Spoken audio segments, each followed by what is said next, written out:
On est absolument persuadé que la vente interactive est un outil idéal pour tout type de biens immobiliers et tout type de transactions immobilières. On n'a pas inventé la vente interactive, ça existe depuis très très longtemps dans plein de pays. 45% des transactions immobilières résidentielles en Australie se font au travers de la vente interactive. 90% des transactions immobilières résidentielles en Suède se font au travers de la vente interactive. Tous les pays anglo-saxons, que ce soit Dubaï, que ce soit Singapour, que ce soit les États-Unis, sont de toute façon déjà complètement confortables et habitués à la vente interactive. La France, qui est un marché traditionnellement risk-averse, un petit peu conservateur, et la perception de la vente interactive est en train de changer justement énormément par rapport à ça.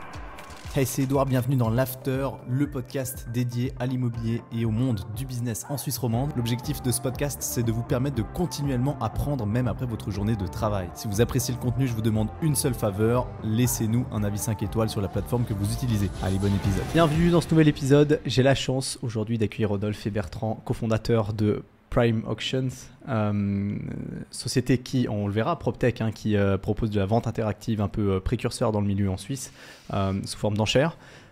Bonjour messieurs. Bonjour. Bonjour, merci de nous recevoir. Merci beaucoup de venir faire cet épisode avec moi. J'ai hâte de faire cet épisode parce que j'aime bien, déjà je viens du courtage de base et j'aime bien voir toutes les nouveautés qu'il pourrait y avoir sur le monde du courtage et les transactions. Donc expliquez-moi peut-être rapidement vous, qui vous êtes, et puis ensuite après on se concentre sur ce que vous proposez. Bon, quelques mots. Mon nom est Bertrand Rassa, je suis cofondateur de Prime Auctions. Mon parcours, j'ai passé 20 ans dans la fintech dans différents pays, à Londres, en Asie. Ça fait 7 ans que je suis en Suisse et moi j'ai toujours été dans tout ce qui était la transaction électronique pour les marchés financiers. Et donc en fait Prime Auctions c'est une extension naturelle de ce que j'ai toujours fait mais appliqué en fait à l'immobilier qui est une industrie qui m'intéresse et qui me passionne. Donc voilà. Ok. Donc je suis Rodolphe Taverne, je suis cofondateur de Prime Auctions. Et donc moi, mon background, il était plutôt sur le développement de services et de produits à travers la vente de réseau notamment. Et donc le but c'était d'éduquer et d'évangéliser le maximum de personnes sur des concepts novateurs.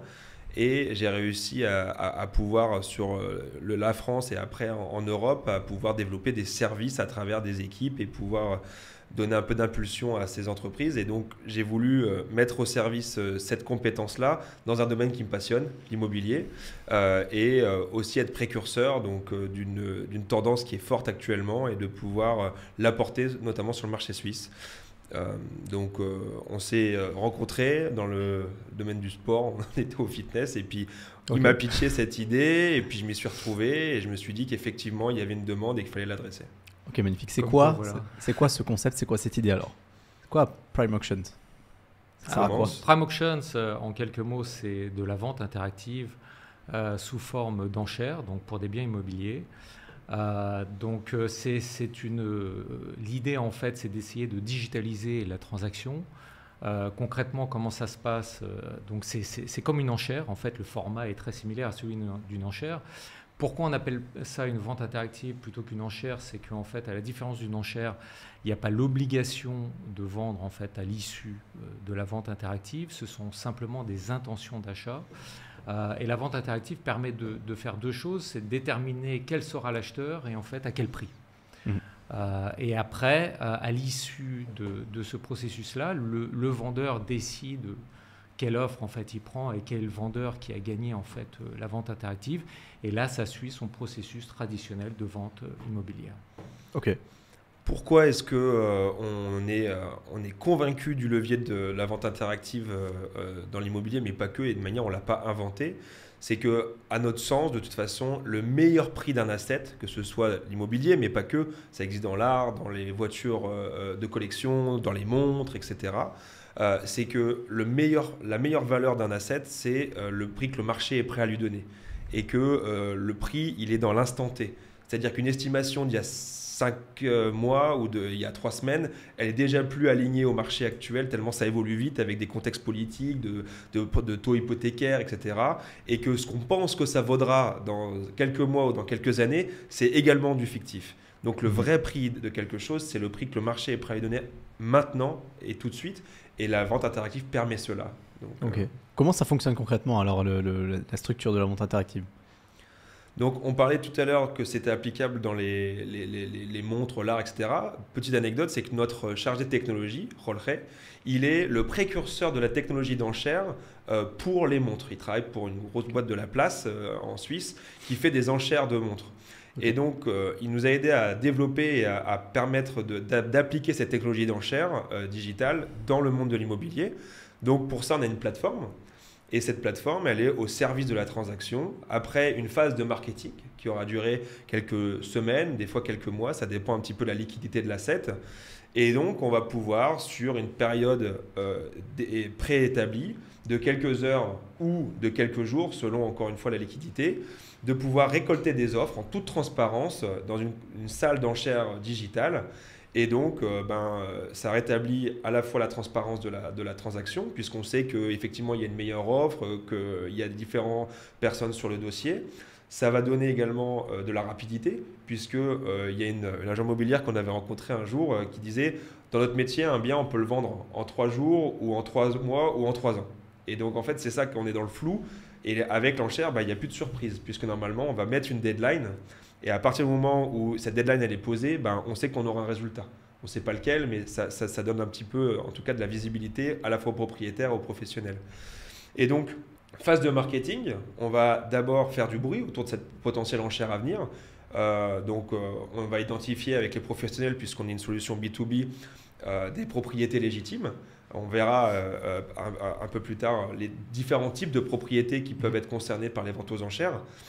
Et une fois ces propriétés qui sont identifiées, on va aider le professionnel de l'immobilier à aller proposer la solution de la vente interactive aux propriétaires, puisqu'on est quand même sur une phase d'éducation, encore plus en Suisse, sachant que dans d'autres marchés, c'est un peu plus développé et c'est plus monnaie courante. Et une fois qu'on a acté la volonté d'aller de l'avant, nous, on va faire une recommandation sur comment mener cette vente interactive, parce qu'on choisit nos batailles. Il y a un bien qui n'a pas été vendu ou qui ne se vendrait pas sur certaines conditions traditionnelles, ne se vendra pas plus en vente interactive. Ouais. On n'est pas une baguette magique. Donc il y a un vrai accompagnement. Et là, quelque part, c'est aussi, alors je ne sais pas si on viendra à l'environnement concurrentiel, mais c'est vraiment aussi ce qui nous différencie d'autres concurrents, notamment en France, puisque la vente interactive est en train de se développer énormément en France, qui était un marché qui était naturellement un petit peu conservateur et qui maintenant est en train de vraiment s'ouvrir complètement à tout ce qui est justement l'enchère digitale ou la vente interactive. Mais nous, notre approche, en fait, étant donné qu'on s'appelle Prime Auctions, on est naturellement sur un segment un peu premium et la Suisse se prête naturellement en fait à ce segment.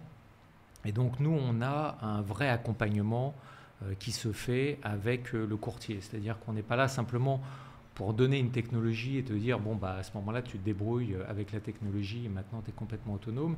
L'idée, c'est de vraiment les accompagner et de mettre en fait à leur service notre écosystème, notre base de données clients, parce que ça fait quand même 2 ans qu'on existe et qu'on organise aussi des événements. Donc, on mobilise, on a tout un écosystème, toute une base de données, des gens qu'on connaît, des réseaux, que ce soit dans les banques privées, dans les family office, dans le monde de l'immobilier, qu'on peut mobiliser justement dans le cadre des ventes interactives.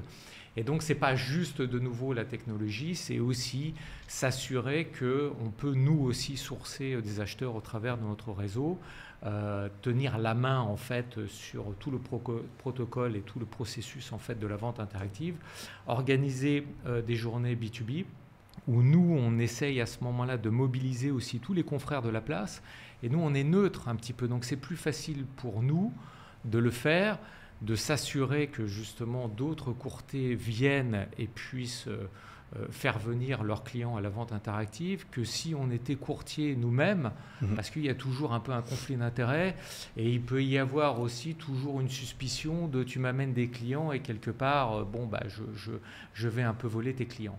Nous, on a un Chinese Wall, on est complètement neutre, on n'a pas de toute façon de vocation à être courtier et donc dans ce contexte-là, on est en fait le sas de sécurité entre ces différents courtiers et comme on les connaît tous, on peut justement s'assurer qu'ils soient mobilisés dans le cadre de la vente interactive. Donc voilà, au-delà de la technologie, il y a un vrai accompagnement, il y a un positionnement premium qu'on assume et qui est le nôtre et on estime qu'il est complètement aligné avec le marché suisse. Ok, d'accord. Donc, admettons un courtier qui a un bien immobilier en vente, il peut venir chez vous pour proposer la vente interactive. Quel genre de bien immobilier est-ce que vous acceptez pour la vente interactive? Ou quel genre de bien immobilier se prête à la vente interactive? Parce qu'on l'a vu avant, tous les biens... Alors en quelques mots, tous les biens immobiliers se prêtent à la vente interactive. Donc nous, notre vocation, c'est d'évangéliser aussi un tout petit peu le marché, dans le sens où on est absolument persuadé que la vente interactive est un outil idéal pour tout type de biens immobiliers et tout type de transactions immobilières. On n'a pas inventé la vente interactive, ça existe depuis très très longtemps dans plein de pays. Il faut savoir que 45% des transactions immobilières résidentielles en Australie se font au travers de la vente interactive. Ah ouais. 90% des transactions immobilières résidentielles en Suède se font au travers de la vente interactive. Non. 5% des ventes résidentielles immobilières en Angleterre se font au travers de la vente interactive. Tous les pays anglo-saxons, que ce soit Dubaï, que ce soit Singapour, que ce soit les États-Unis, sont de toute façon déjà complètement confortables et habitués à la vente interactive. Donc l'Europe du Sud est un peu le dernier bastion, je dirais. Et comme je l'ai évoqué un petit peu plus tôt, la France, qui est un marché traditionnellement risk-averse, un petit peu conservateur, est en train de changer complètement justement par rapport, et la perception de la vente interactive est en train de changer justement énormément par rapport à ça. Et d'ailleurs, il y a 10 sociétés, quand même, il faut le savoir, en France, qui ne font que ça. Ah ouais. Donc 10 sociétés qui ne font que des ventes interactives. Ça veut bien dire qu'il y a à la fois un appétit sur le marché, mais il y a aussi un appétit des investisseurs parce que la moitié de ces sociétés sont soit en levée de fonds, soit ont déjà levé des fonds. Ouais. Donc il faut bien comprendre qu'aujourd'hui, le marché réalise qu'il y a une vraie vague qui est en train d'arriver. Et donc nous, on estime qu'on est idéalement placé en Suisse pour pouvoir surfer cette vague parce qu'on est précurseur, on a la technologie, mais on a aussi un positionnement qui est complètement aligné, on l'estime, avec les demandes du marché suisse et des courtiers suisses. Okay. Donc pour revenir sur le cœur de la question, après avoir mis un peu de contexte, la typologie des biens, elle est simple. Il y a ce qu'on va appeler les biens usés. C'est des biens qui auraient passé un peu trop de temps sur le marché parce qu'ils étaient overpriced, comme on dit en anglais, surestimés, et qui du coup, il y a eu un début de commercialisation un peu maladroite. Et pensant être plus malin que les autres, peut-être que le propriétaire il a eu une mauvaise idée d'être un peu gourmand. Et donc, il va falloir redynamiser le processus de vente. On a eu le cas, par exemple, à Montreux-Territé. Il y avait un immeuble, ça faisait 11 ans qu'il était un peu connu de tous les professionnels. Il y a eu des mises à la vente, retirs, mises à la vente, etc. Et puis, quelques petits conflits d'intérêts entre les différents propriétaires. Mais ce n'est pas le problème, c'est qu'il était connu. Il n'y avait plus de demande de dossier, il n'y avait plus de demande de visite et il fallait redynamiser la chose. Alors, dans ces cas-là, l'enchère, grâce à un prix de départ qui fait un appel d'air et qui va vraiment avoir un réel attrait aux potentiels investisseurs, va pouvoir ne serait-ce que rouvrir l'appétit de ces gens-là concernant cette propriété, faire cliquer sur l'annonce en disant « Waouh, je me souviens qu'il était proposé par exemple cet appartement à 2,5 millions et que là, il est à 1,4, 1,5 ou 1,6 prix de départ ». Les gens ne sont pas bêtes, ils comprennent que c'est un prix de départ, donc ça ne va jamais venir dévaloriser la valeur publique listée de l'asset, mais ça va quand même susciter la curiosité. Et donc, on va avoir des demandes de dossiers. Là, pour être très concret, par exemple, sur ce bien-là, après 2 ans de désert complet d'intérêt, on va avoir quasiment une 50aine de clics, on va avoir une 30aine de demandes de dossiers. On va avoir, pendant les portes ouvertes mentionnées tout à l'heure par Bertrand, donc B2B, les 4, 5, 6 agences qui avaient eu le mandat il y a quelques temps, mais qui ne l'avaient jamais sorti à ce prix qui n'était pas logique, mais qui disent si on a d'autres conditions, peut-être qu'on peut rappeler les anciens potentiels intérêts et qui vont se remettre à table avec des conditions plus raisonnables. Et à la suite de ces portes ouvertes B2B, on a des portes ouvertes avec les clients finaux. Et là, on a quand même eu entre 10 et 15 personnes qui ont fait le déplacement, alors qu'il n'y a personne qui avait mis un orteil dans ce bien depuis 1 an et demi. Okay. Et ensuite, on a fini avec 4 enchérisseurs finaux qui ont posé des offres fermes.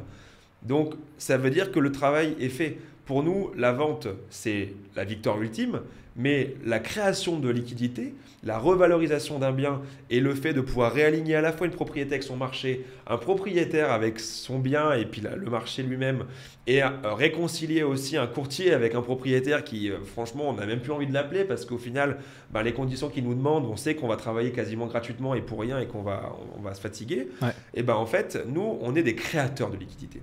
Et si on devait mettre des mots sur notre mission, c'est le fait de pouvoir ou créer la liquidité sur cette première typologie de biens, ou, et là j'arrive à la deuxième typologie de biens, c'est les biens pépites, les biens qui, on le sait que quand ils vont être mis à la commercialisation, en l'espace de 48 heures, le téléphone va sonner non-stop et qu'on va pouvoir le sortir fort et vite.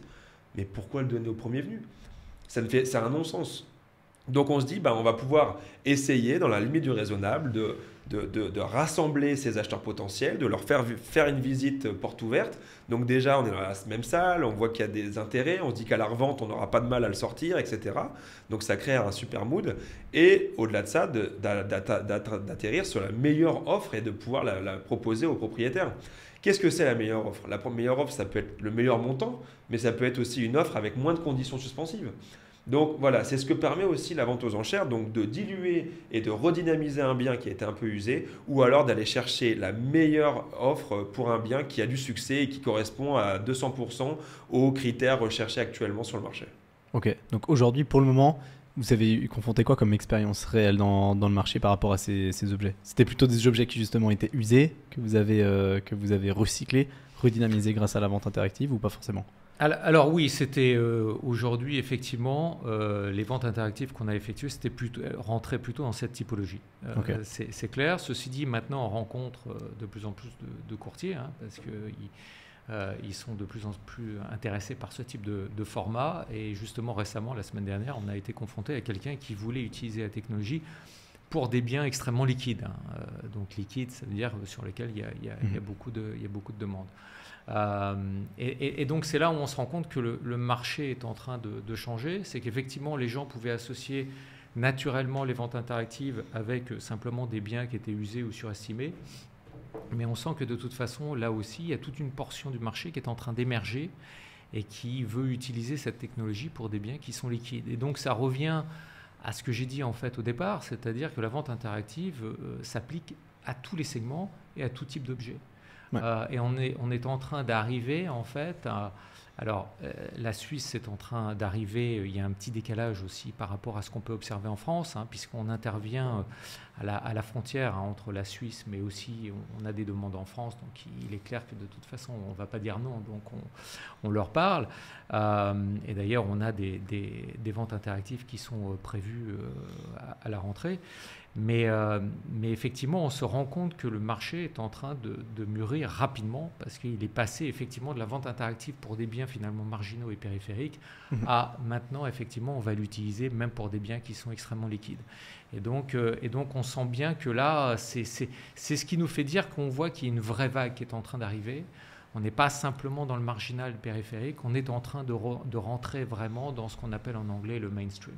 Ok. Et comment est-ce que vous faites pour vous rémunérer, vous, alors, sur les transactions ? Enfin, comment ça se passe, alors, pour un courtier qui aimerait vous faire appel à vous ? Alors, nos intérêts sont quand même relativement alignés avec ceux du courtier, sur notamment le modèle Prime Auction qu'on développe avec l'accompagnement sur tout le processus et en plus le fait de pouvoir ramener et éventuellement ajouter des acquéreurs potentiels grâce à notre communauté. On est au success fee principalement sur ce modèle-là. Et donc, s'ils ne vendent pas, on n'est pas rémunéré. Et le but, c'est qu'on trouve la meilleure recommandation stratégique par rapport à ce qu'on pense qui va marcher le plus fort et le plus vite, notamment le prix final qui est prêt à être accepté par le vendeur, la deadline, quand est-ce qu'on pense qu'il est pertinent de faire la vente, etc., pour qu'on mette toutes les chances de notre côté pour que le propriétaire il se sépare de son bien, que nous, on soit payé, que le courtier il soit payé, que l'acquéreur il puisse faire son affaire. Donc, selon la gamme de prix des assets en question, on a des commissions au forfait en fait, où on va pouvoir s'ajuster et puis en fonction de la liquidité. Mais c'est en sus du prix de vente la plupart du temps. Okay. Il peut arriver que le bien soit très illiquide et que pour réduire la friction, le courtier va lui-même proposer, vous savez quoi, cette petite commission de prime acheteur que vous avez habituellement, on va carrément l'intégrer dans la commission de courtage, comme ça on réduit au maximum les frictions et on va essayer d'aller sortir ce bien. Okay. Donc ça peut être soit payé par l'acheteur, soit compris dans le prix. Voilà, mais je pense que ce qui est important, et moi je l'ai appris, ça fait 20 ans que je vends des logiciels en fait dans la fintech, donc fondamentalement la démarche est la même, c'est que le pricing model doit être aligné avec celui du client. Et pour nous, c'est très important. Alors, par exemple, je fais référence à la France, mais à la France, c'est juste la technologie qu'ils mettent en avant, et donc c'est en général un abonnement. Nous, ça nous apparaît essentiel d'avoir des intérêts aligné avec celui du courtier. Le courtier, ce qu'il veut, c'est que la transaction se fasse parce qu'il est payé par la transaction. Donc le fait d'avoir un abonnement alors que lui, il est payé à la transaction, quelque part, il y a un disconnect. Ouais, et quelque part, on se rend compte que l'une des deux parties n'est pas obligatoirement confortable avec justement ce disconnect et qu'il vaut mieux être complètement aligné. Donc l'intérêt en fait de passer par notre modèle qui est une forme de prime acheteur, de petite commission, nous permet d'avoir des intérêts qui sont complètement alignés et de tous travailler aussi dans le même sens. Si c'est un abonnement, qu'il fasse la transaction ou pas en utilisant ma technologie, je m'en fiche. Ouais. Par contre, là, on est motivé et donc c'est pour ça que nous, on s'implique et je reviens justement à l'accompagnement dont on parlait au départ. C'est pour ça que nous, cet accompagnement, ce n'est pas simplement un gimmick marketing de dire voilà, on offre du service. C'est que quelque part aussi, nous, on s'investit complètement et on a le même intérêt et on veut absolument que ça débouche. Et puis, il y a une notion que j'aime bien rappeler aussi, c'est sur les abonnements. Par exemple, les abonnements qu'on va supprimer en premier, c'est ceux qu'on n'utilise pas. Et surtout sur un produit qui est un petit peu nouveau, qui nous demande un petit peu plus de gymnastique et où on va devoir un peu convaincre nos propriétaires, etc. S'il n'y a pas un travail d'équipe dans le sens du succès de la transaction et de faire des ventes qui vont aboutir, etc., on peut peut-être s'essouffler et après arrêter cet abonnement potentiel. Alors que nous, comme on a nos intérêts alignés avec ceux du courtier et du propriétaire et qu'on a tout intérêt à animer cette communauté d'utilisateurs et d'aller voir avec eux tous les 2-3 semaines s'il n'y a pas un nouveau bien qui pourrait être mis à la vente et en plus mener cette bien au succès, disons que normalement le service il va être utilisé de manière perpétuelle et puis que ça va toujours avoir une dynamique. Alors que si on est juste avec une solution à portée de main mais qu'on n'a pas un enjeu avec le service provider, peut-être qu'on va être excité les 3, 4, 5 premiers mois, mais si ça ne marche pas ou que ça ne nous excite pas ou que ça ne sert pas nos intérêts, il y a une possibilité peut-être que ça s'atténue. Ok. Et puis il y a une dernière dimension là-dessus, c'est qu'effectivement ça veut dire que nous on fait très attention aux biens qu'on choisit. Donc il y a tout un processus en fait de qualification en amont qu'on fait de manière à s'assurer que de toute façon effectivement on a une chance que la vente interactive débouche. Donc ce processus de qualification est très important et d'ailleurs il est appliqué non seulement évidemment à la propriété qu'on choisit, mais aussi aux enchérisseurs potentiels qui viendraient justement dans la vente interactive. Et c'est là où justement, dans cette approche et cet accompagnement, on a un accompagnement en termes de valorisation aussi et de qualification en amont, donc dans la sélection en fait de la propriété, mais on intervient aussi dans la qualification des différents acheteurs potentiels de manière à s'assurer qu'effectivement ils sont sérieux, qu'ils ont un financement en place, qui sont solvables et qu'ils ont la possibilité d'aller au bout parce que de nouveau aussi on veut que ça aille au bout. Donc on est vraiment au travail, vraiment en osmose, main dans la main avec le courtier et je dirais vraiment on pédale dans le même sens, quoi. Et je pense que ça c'est très important. C'est ce que j'allais dire d'ailleurs. Comment est-ce que vous faites après parce que quand la vente interactive a lieu, vous trouvez l'offre la meilleure qui peut être acceptée et après il se passe quoi? Comment est-ce que vous faites pour potentiellement la personne qui a misé, peut-être qu'elle a misé un peu random et qu'elle ne va pas au bout, quoi. Comment ça fonctionne? Non, justement, donc on a un processus de qualification qui est très très important. Donc de toute façon, on ne peut rentrer dans la salle d'enchères digitale que si on est invité. Okay. Donc c'est pas ouvert de toute façon à tout vent parce que cette invitation est envoyée à l'issue justement de ce processus de qualification.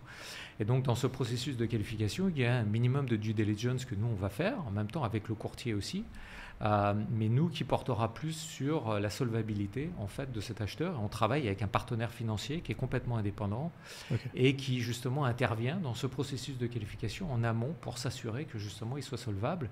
Et d'ailleurs, ce partenaire financier nous génère à ce moment-là un rapport en nous disant bon, bah voilà, il a une capacité de financement qui est jusqu'à temps. Ce qui fait que ça nous donne de la visibilité sur la capacité des acheteurs à pouvoir enchérir dans le cas des ventes interactives et de savoir jusqu'où ils sont crédibles et solvables. Et il nous éclaire aussi pour compléter, parce que c'est un marché suisse qui est assez particulier, il a ses caractéristiques, sur le droit d'établissement aussi, parce qu'on peut faire une magnifique vente interactive sur un appartement à Crans-Montana ou une belle maison sur la côte à Gland, et puis avoir quelqu'un qui a des sous, c'est pas la question, mais qui n'a pas forcément fait ses homework, c'est de voir sur les droits d'établissement et les modalités d'acquisition sur le marché suisse, et qui se prend une Weber pleine tronche derrière ligne droite, quoi. Et ça, c'est pas notre but, parce qu'on va dire, ah mais attends, on a regardé le profil LinkedIn, le mec c'est un super pointure, la personne de la finance, elle nous a dit qu'il avait les sous. Il fait ah putain, non mais il n'a pas son permis, il n'a pas son si, il n'a pas le droit de résidence, il n'est pas prêt à arriver au forfait ou quoi aux caisses, et donc du coup bah là pareil ça met un stop. Donc il y a aussi un processus d'éducation sur ce marché particulier qui est la Suisse, quoi. Et d'expérience, combien de temps ça dure? Parce qu'avant Rodolphe, tu as parlé de quelques jours à quelques mois pour la vente interactive. Comment est-ce que vous définissez ça, si c'est quelques jours, quelques mois? Alors, en général, c'est souvent autour de 2-3 mois. Mais ça doit correspondre aussi à la période d'exclusivité, puisque ce qu'on demande en fait au courtier, et là aussi c'est un avantage très très fort pour un courtier d'organiser une vente interactive, c'est que dans ces cas-là on demande une exclusivité. On ne peut pas se permettre d'avoir une vente interactive et en parallèle d'avoir des offres traditionnelles. Donc ça doit être fait dans le cas d'une exclusivité, et typiquement exclusivité c'est autour de 3 mois. Et c'est tout ça déterminé dans un avenant qui est signé par le courtier, nous-mêmes, et le propriétaire, et qui définit en fait les conditions de cette vente interactive pendant cette période d'exclusivité qui est typiquement de 3 mois, mais ça peut être de 2 mois. Okay. Et à l'intérieur de cette période, il y a typiquement, on a besoin au moins d'un mois, 6 semaines de période de marketing, de manière à marketer le bien auprès des différents réseaux, sur les différents portails. Il se trouve que nous aussi, ce qu'on offre au-delà aussi de l'accompagnement et de la technologie, c'est d'avoir accès à plus de 140 portails partout dans le monde. Donc ça donne une exposition qui est très importante, évidemment pour des biens qui sont susceptibles d'être ouverts à des étrangers. Donc on a aussi toute cette force de frappe qui vient, et donc on a besoin un minimum d'un mois, 6 semaines pour s'assurer qu'on puisse justement toucher ce public-là et attirer les acheteurs.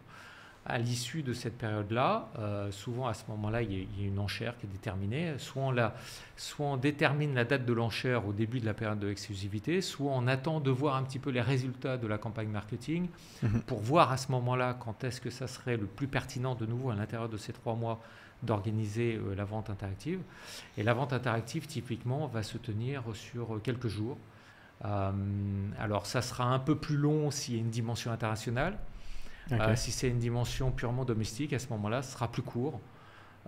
Et donc là, ça dépend un petit peu du nombre d'acheteurs qu'on a. Ouais. Si on a pas mal d'acheteurs, on va vouloir essayer de créer une stimulation la plus importante possible, et on aura tendance à ce moment-là à resserrer un petit peu la période de la vente interactive, de manière à justement avoir cette stimulation et d'avoir cette concurrence des différentes offres. Est-ce que vous assurez que les acheteurs qui misent ou qui font des offres fermes ont visité le bien? Ça passe par une visite Alors, ce n'est pas obligatoire. Il peut y avoir des visites virtuelles. Ça se fait de plus en plus. Des personnes qui achètent à distance ou quoi aux caisses.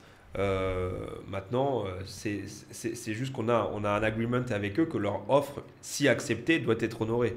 Mais c'est eux qui doivent être à l'aise avec le fait de l'avoir vue ou de ne pas l'avoir vue. Maintenant, voilà. Mais on fait des portes ouvertes et on va mettre en place en plus des solutions de visite virtuelle un peu plus élaborées que ce qu'on trouve actuellement sur le marché, en tout cas alignées. Et ça permettra des achats à distance. Mais ça, c'est pas applicable à beaucoup de biens et surtout pas à beaucoup d'acheteurs. Et pour compléter les timelines qui ont été décrits par Bertrand sur combien de temps ça prend, il y a des cas de figure aussi où ça peut être vachement réduit. Par exemple, on disait tout à l'heure un asset qui, au bout de 48 heures de commercialisation, il y a 50 appels et on sait que ça va sortir. La personne n'a pas envie d'attendre 3 mois et puis elle a le mandat, elle est déjà peut-être en exclusivité. On a le cadre, là par exemple dans les Alpes françaises, d'un chalet avec un super foncier qui peut être retapé, une magnifique opération de marchand de biens. Ça sonne à fond apparemment d'après le courtier. Ça, on a besoin d'un mois, ça va être fait en interne, on n'aura même pas besoin des courtiers copains, ça va être fait avec le listing interne. Et puis là, on va même pas le faire sur quelques mois, on va pas le faire sur quelques jours, la période d'enchère, on va même le faire sur quelques heures. On peut faire facilement un 14h, 19h parce qu'en fait, ils sont déjà motivés, ils ont déjà les connaissances du dossier, ils ont étudié leur faisabilité, ils ont fait leurs calculs pour savoir un peu jusqu'à où ils peuvent aller. Et puis là, on va essayer de faire une émulation, une excitation et d'aller de l'avant. Donc, on est capable de le faire parce que la technologie le permet. On a vraiment une pleine amplitude. Et contrairement à certains d'autres acteurs de la vente interactive, on a la technologie in-house. On a notre chargé de technologie qui va pouvoir moduler et s'adapter à la situation.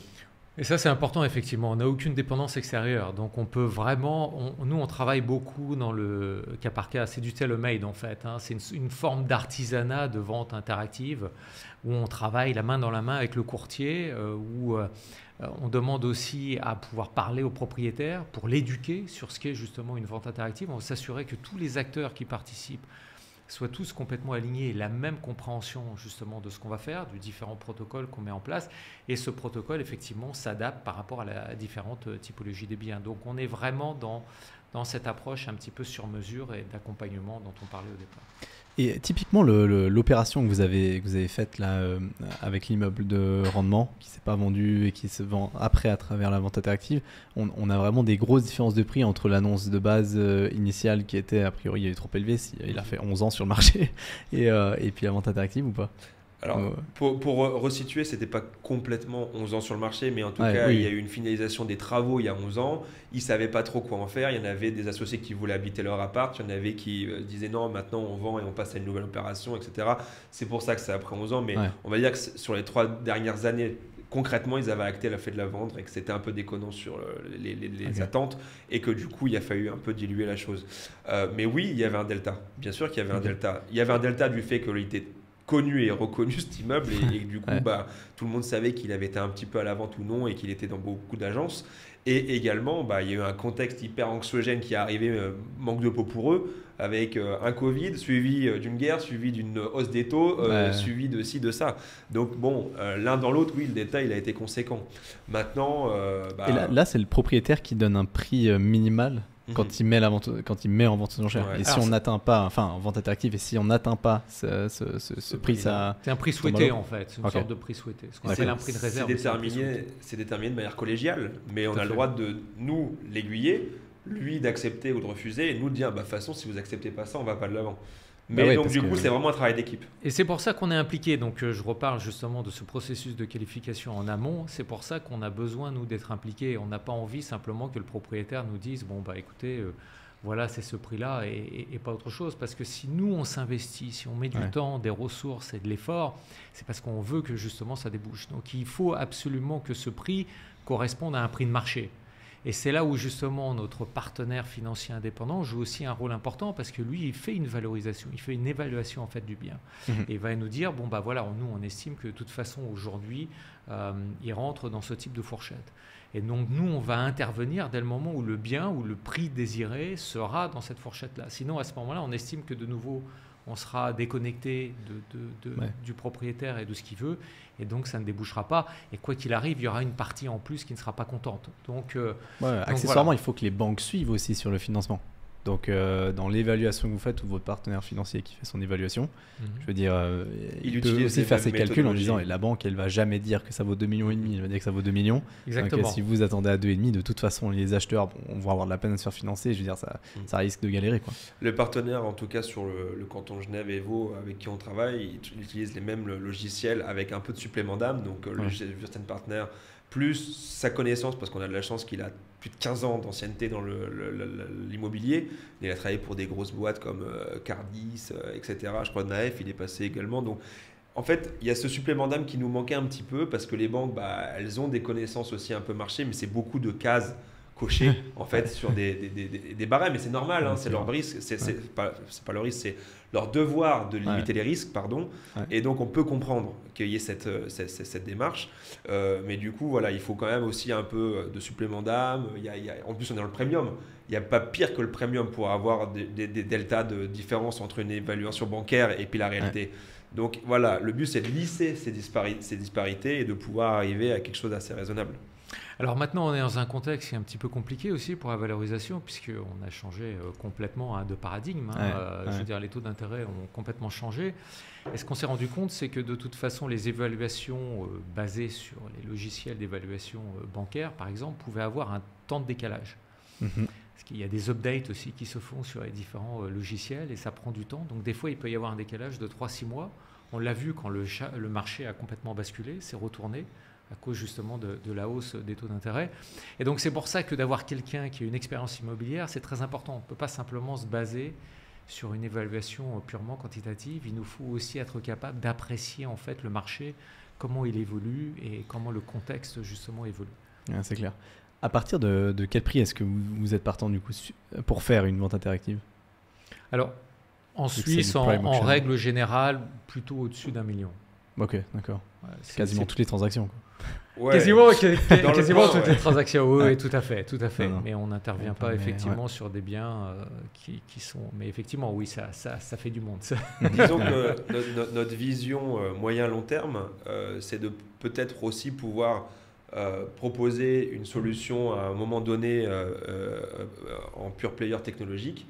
Disons, voilà, peut-être que notre accompagnement premium et apport de rayonnance sur les acheteurs fortunés européens et mondiaux est un peu moins légitime pour cet appartement à 850 000 à Communie, etc. Donc, on va dire, OK, là, vous avez la vision que la vente interactive est légitime quand même, que ça peut aller plus vite, que ça peut être plus transparent, que ça va contenter tous les parties, mais vous n'avez pas besoin de nous forcément pour le reste. Donc, peut-être qu'on peut imaginer une utilisation de la technologie forfaitaire pour des biens plus liquides et qui légitiment moins d'accompagnement. Et dans ces cas-là, on pourra adresser la totalité des tranches de prix, quoi. Ok. Est-ce que vous avez plus d'utilisation ou moins en fonction de l'affectation du bien immobilier? C'est-à-dire, est-ce que vous pensez être autant pertinent, votre solution, pour des biens industriels, commerciaux que résidentiels ou pas forcément? Historiquement, on est très résidentiel. On a fait très très peu de commercial, à part un petit peu les hôtels. Et puis c'est quasiment inapplicable à un hôtel parce qu'avec toutes les demandes de documents, les EBITDA à fournir, les chiffres de rendement, les projections, etc., ça demande beaucoup d'études. Cependant, nous, au-delà de la vente aux enchères, la vente interactive sous forme d'enchères, on est capable aussi de faire ce qu'on appelle un appel d'offres. Je ne sais pas si tu veux aller un peu sur le terrain, Bertrand, puisque... Oui, alors très rapidement, effectivement, sur la partie commerciale, la vente interactive s'y prête aussi. Non pas sur des assets, des actifs qui sont très gros, parce qu'en général, les acheteurs sont des fonds institutionnels. Et les fonds institutionnels, aujourd'hui en tout cas, ne sont pas prêts véritablement à rentrer dans une dynamique de vente interactive. Mais il est clair que, je ne sais pas, pour un parking, pour ce type cette typologie en fait de biens, une vente interactive est tout à fait pertinente. Ça c'est sûr. Parce que je pensais justement aux immeubles de rendement. Aujourd'hui, ça se fait déjà beaucoup de passer par des appels d'offres en plusieurs tours pour des immeubles de rendement. Et je me dis, c'est un peu le même principe sans la technologie, quoi. Donc, alors effectivement, notre technologie nous permet aussi de faire des appels d'offres digitaux. Donc en fait, c'est exactement la même plateforme. Avec tout un concept aussi de data room qui est sécurisé, qui est complètement aussi intégré à la plateforme. Et on a déjà d'ailleurs fait 2 appels d'offres jusqu'à maintenant, pas pour des biens commerciaux, mais effectivement des biens qui peuvent être très atypiques. À ce moment-là, un appel d'offres digital peut se prêter, ou alors effectivement ça peut être un immeuble de rendement, ou ça peut être une autre typologie que simplement de l'immobilier résidentiel. Et là, à ce moment-là, ce sont des offres digitales, mais qui ne sont pas transparentes. C'est-à-dire que vous n'êtes pas obligé de surenchérir à chaque fois. et vous n'avez pas accès aux différentes offres, donc ça reste des offres qui sont confidentielles, mais c'est tout un processus qui est complètement digitalisé et qui permet donc de sécuriser le processus et d'avoir tout un audit trail qui justement montre qui est intervenu, quelles sont les offres et à quel prix et par qui. Donc ça, c'est aussi quelque chose qu'on a dans notre plateforme et qui nous permet effectivement de pouvoir déborder sur cette typologie de biens. En fait, nous, la segmentation, elle n'est pas forcément là-dessus aujourd'hui, puisqu'on est quand même beaucoup sur le résidentiel, mais elle est plutôt sur et surtout en Suisse, secondaire ou principal. Ouais. Parce qu'on a beaucoup plus de latitude, en fait. On va arriver sur de la résidence principale. Bon, ok, le sweet spot, il est plutôt de 900 000 à 2,5, qui peuvent aller assez vite, une énorme demande, très peu de possibilités, etc. Et ça va être assez sympa. Par contre, là où au-dessus, ça va être plutôt sur les secondaires, où on va avoir le droit à l'accès à la propriété par les étrangers, où on va avoir le droit à tous nos portails aussi, parce que quand c'est du primo-accédant ou à des résidences principales sur Suisse, on ne va pas forcément avoir beaucoup d'étrangers qui vont être éligibles. Ça va plutôt être les gens qui travaillent à Genève et qui sont là pour acheter, etc. Et donc, ils n'ont pas besoin d'être sur des James Edition ou des autres portails d'immobilier à l'étranger. Ouais. Donc, on choisit nos batailles et nos stratégies en fonction aussi en Suisse de secondaire ou principal. Et si secondaire, ouvert aux étrangers et comment, sous quelles conditions. Et il y a une dernière typologie de biens qui se prête particulièrement bien aux ventes interactives, ce sont les ventes sur plan, les nouvelles promotions. Ok. Oui, parce que les promotions, il n'y a pas de notion obligatoirement de visite. Donc tout ce processus-là peut être complètement digitalisé. Ouais. Et d'ailleurs, ça se fait énormément. À Dubaï, je sais que par exemple, il y a énormément de ventes interactives qui sont faites sur des promotions sur plan, okay. Qui ne sont pas encore sorties de terre. Donc voilà, de nouveau, pour revenir à la question initiale, ça s'applique vraiment à tous les différents domaines, différentes typologies. Ok. Et avant, tu parlais aussi, Rodolphe, du prix de vente minimum, enfin l'offre minimum sur le marché avec votre exemple d'immeuble résidentiel. Comment est-ce que vous déterminez la mise de départ minimum ? C'est un peu. Alors ça fait partie de la stratégie marketing. Okay. Où effectivement l'idée c'est de commencer relativement bas pour faire un appel d'air et pour attirer des acheteurs. Donc ça, c'est quelque chose aussi qui est discuté avec le propriétaire, avec le courtier. Il y en a même qui commencent à 0 parfois. Okay. C'est quelque chose aussi qu'on peut faire. Ça dépend si le propriétaire est confortable avec ça ou pas. Mais l'idée, effectivement, c'est de toute façon d'attirer un maximum d'acheteurs. Et dès le moment où on a un processus de qualification où on sait de toute façon jusqu'où ils peuvent aller, ce n'est pas obligatoirement une problématique parce qu'après, nous, on fait le tri, on filtre évidemment et on invite que ceux qui sont les plus pertinents. Ouais. Mais ça fait partie de la stratégie marketing qui est discutée avec le courtier et le propriétaire. Après, a priori, plus le bien est liquide et légitime et correspond au marché et a des chances d'avoir beaucoup d'acquéreurs, et plus on va commencer proche de l'estimation effective et de la valeur effective du bien, parce que c'est un peu se tirer une balle dans le pied pour, par exemple, je sais pas moi, une magnifique maison à Copé, vachement dans la bonne adresse, la belle vue, bien finie, etc., qui vaudrait par exemple 2,5, de dire on va commencer à 1,2 ou à 0 ou quoi. Il va dire mais attends, de toute façon on peut commencer juste à 1,8 et puis voilà, on est quand même déjà assez proche, c'est pas crazy, ça paraît pas déconnant, et de toute manière comme elle plaît et que c'est vraiment ce que les gens recherchent actuellement et qu'il y a très peu d'offres, ça va faire le travail tout seul. Donc ça peut être à double tranchant des fois de partir trop bas pour quelque chose qui n'a même pas besoin de ça en fait. Mais ça fait partie justement de la discussion qu'on a en amont et de la liquidité potentielle du bien. Il est clair que de toute façon, pour revenir au cas de figure où maintenant on est aussi contacté pour des biens qui sont extrêmement liquides, le prix de départ sera quasiment le prix Ouais. affiché parce qu'on sait que de toute façon la demande est là. Okay. Et donc l'idée quelque part c'est de faire jouer une sorte de scène stimulation de manière complètement transparente.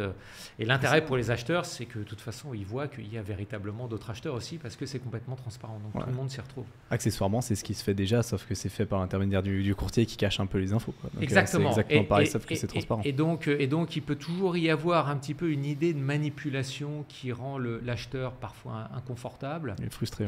et frustré, alors que là, c'est vraiment complètement transparent. Donc ça permet de vraiment fluidifier un processus qui peut être perçu par certains comme un peu opaque, et sur lequel, justement, dès le moment où c'est un peu opaque, on peut se faire manipuler. Là, ce n'est pas le cas, c'est complètement... ils voient les autres. Les tranches d'offres, ça dépend du prix de vente, ça? Ça dépend du prix de On vente. ne peut pas monter de franc en franc. Non.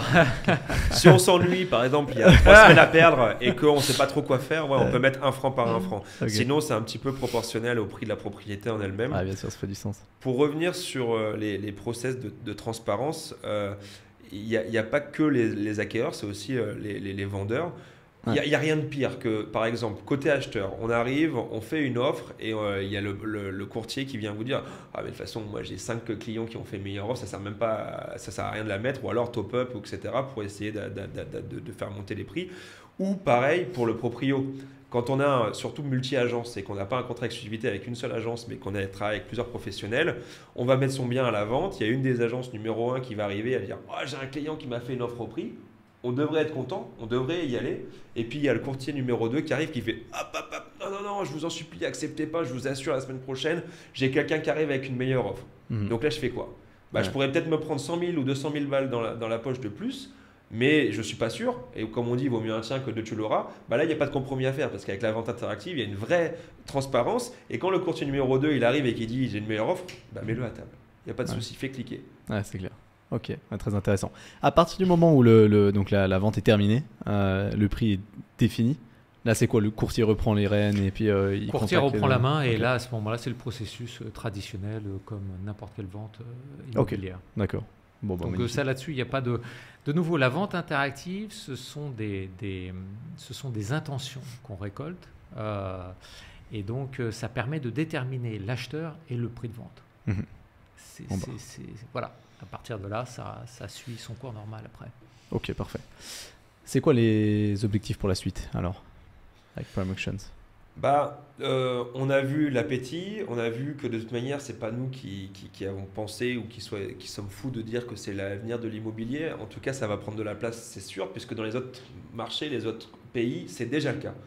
Donc, nous, on a une mission. Cette mission, c'est que dans un premier temps, on a envie de pouvoir informer, éduquer et fédérer et mettre à disposition pour les professionnels de l'immobilier suisse ce levier. Il faut l'avoir dans la caisse à outils. On ne dit pas qu'ils vont l'utiliser tous les 4 matins, on ne dit pas que sans ça, ils ne peuvent pas travailler et que de toute manière, ils vont être complètement remplacés, le modèle traditionnel, par celui-ci. Mais en tout cas, il faut qu'ils comprennent que le voisin de droite et potentiellement voisin de gauche, il est en train de s'en servir et que c'est un élément différenciant par rapport à lui. On a vu en plus qu'il y avait pas mal de personnes qui, d'un mandat multiple, passaient à un mandat exclusif grâce à ça. Et ça, c'est vraiment pas négligeable. Il n'y a rien de plus confortable que pendant 3 mois se dire « Ah, je suis tout seul et je vais pouvoir travailler mon bien sereinement. » Et donc, pour ça, on a un plan de bataille. On a décidé de pouvoir déployer la solution et l'information à travers un protocole qui va être à la base de webinars dans un premier temps, où on va pouvoir de manière hebdomadaire ou bimensuelle proposer en ligne l'information sur le contexte, pourquoi les enchères et pourquoi avec Prime Auction. Et on ne rentrera pas sur l'aspect technique, protocole, comment ça se passe, etc. Le but, c'est juste de donner envie de nous rencontrer et de pouvoir venir s'éduquer et se former à ce levier.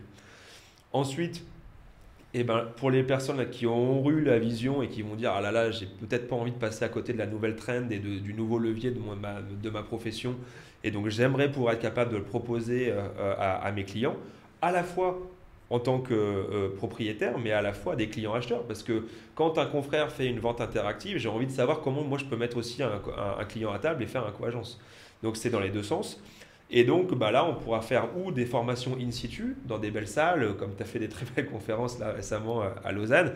Nous, on en a fait des tables rondes au Warwick à Genève, on pourra en faire à Lausanne, on pourra en faire là où la demande est la plus forte. Et là, les former sur tout le processus. Comment pitcher un propriétaire, comment identifier les bonnes propriétés, comment mener à bien une vente interactive avec la publication de la vente interactive sur Internet, comment faire des portes ouvertes, comment clôturer des acheteurs potentiels, quel mandat je dois signer et quel contrat supplémentaire je dois amener sur la table, etc. etc. Donc ça, c'est tout un processus pédagogique qui est nécessaire et qu'on sera ravis de faire. Et donc, ça va passer par ces différents leviers, donc le webinar, puis les formations in situ. Et compléter, parce qu'on aime beaucoup joindre l'utile à l'agréable, et c'est peut-être parce que j'ai un background dans l'événementiel, avec des after-work qu'on fait déjà, c'est la 10e édition. La prochaine sera le 1er février au Rooftop 42 à la rue du Rhône de Genève. C'est des after-work networking dédiés à l'immobilier, où on a à la fois tous nos partenaires et amis courtiers qui se joignent à nous, mais pas que. On a aussi beaucoup de financiers, des banquiers privés, des family office, des tiers gérants, des gens qui de près ou de loin fréquentent des clients qui ont des velléités d'achat ou des velléités de revente de biens.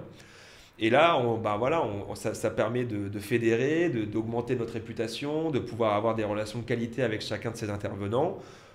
Et puis de connecter au cœur avant d'à chaque fois parler business. Et dans le cadre de ces événements, d'ailleurs, on organise des ventes interactives. Alors, pas obligatoirement sur des biens immobiliers parce que c'est un petit peu difficile, mais ça permet justement aux gens de pouvoir toucher du doigt un peu la technologie, de voir, d'essayer de gamifier un petit peu l'événement, de le rendre un petit peu ludique. Et donc, on organise, la fois dernière, on a organisé 2 ventes interactives. C'était un séjour dans un hôtel et un stage de pilotage en hélicoptère. Stage de pilotage en hélicoptère. Donc voilà, ça permet aussi aux gens de s'éduquer aussi par rapport à la technologie, par rapport à ce format et à ce processus. Et puis juste pour revenir un petit peu par rapport à ta question concernant les différents objectifs, nous, on est absolument persuadés que de toute façon, la vente interactive va devenir de plus en plus mainstream. Alors aujourd'hui, effectivement, dans les pays du sud de l'Europe, ça reste relativement périphérique, mais de nouveau, comme je l'avais dit au départ, il suffit de voir un petit peu partout dans le monde pour se dire que des marchés aussi différents que la Suède, Singapour, l'Australie ou l'Angleterre, il n'y a pas de raison, il n'y a pas de dénominateur commun de tous ces différents marchés. Donc ça veut dire que ça peut s'appliquer à tous les différents marchés. Donc nous, on est persuadés, alors ça ne va pas devenir 40% en Suisse et en France, c'est sûr que ça n'arrivera pas à ça, mais on pense que de toute façon, ça peut arriver à 5-10%, c'est-à-dire que rentrer en fait dans le mainstream. Et donc par rapport à ça, nous, notre stratégie, elle est d'essayer d'avoir une structure qui soit la plus importante possible de manière à pouvoir à la fois évangéliser et offrir cette technologie, éduquer en fait les gens et leur dire qu'effectivement ça existe et essayer de leur démontrer justement les avantages parce que de toute façon ça va venir d'une manière ou d'une autre et donc autant prendre le train quand il démarre plutôt qu'à la fin et donc c'est pour ça que vraiment notre ambition c'est de devenir la référence suisse, mais aussi à terme européenne de la vente interactive. Et c'est dans ce contexte-là aussi qu'on est dans une phase actuelle qu'on a commencé parce qu'on pense que le timing est idéal de levée de fonds. Ok, d'accord. Bon, magnifique. Merci infiniment pour le partage. Très intéressant comme process. J'aimerais bien d'ailleurs, avec grand plaisir, voir comment ça se passe concrètement sur une prochaine vente éventuelle. Et puis félicitations en tout cas pour ce que vous avez mis en place déjà. Merci Edouard. Merci à toi, on est très content d'avoir partagé ce moment. C'est vrai que c'est assez rigolo d'être derrière l'écran à suivre ton contenu précieux et puis toujours de qualité et puis être sous le feu des rampes cet après-midi. C'est flatteur et on t'en remercie beaucoup. Merci à vous, à plus. Merci. Ciao.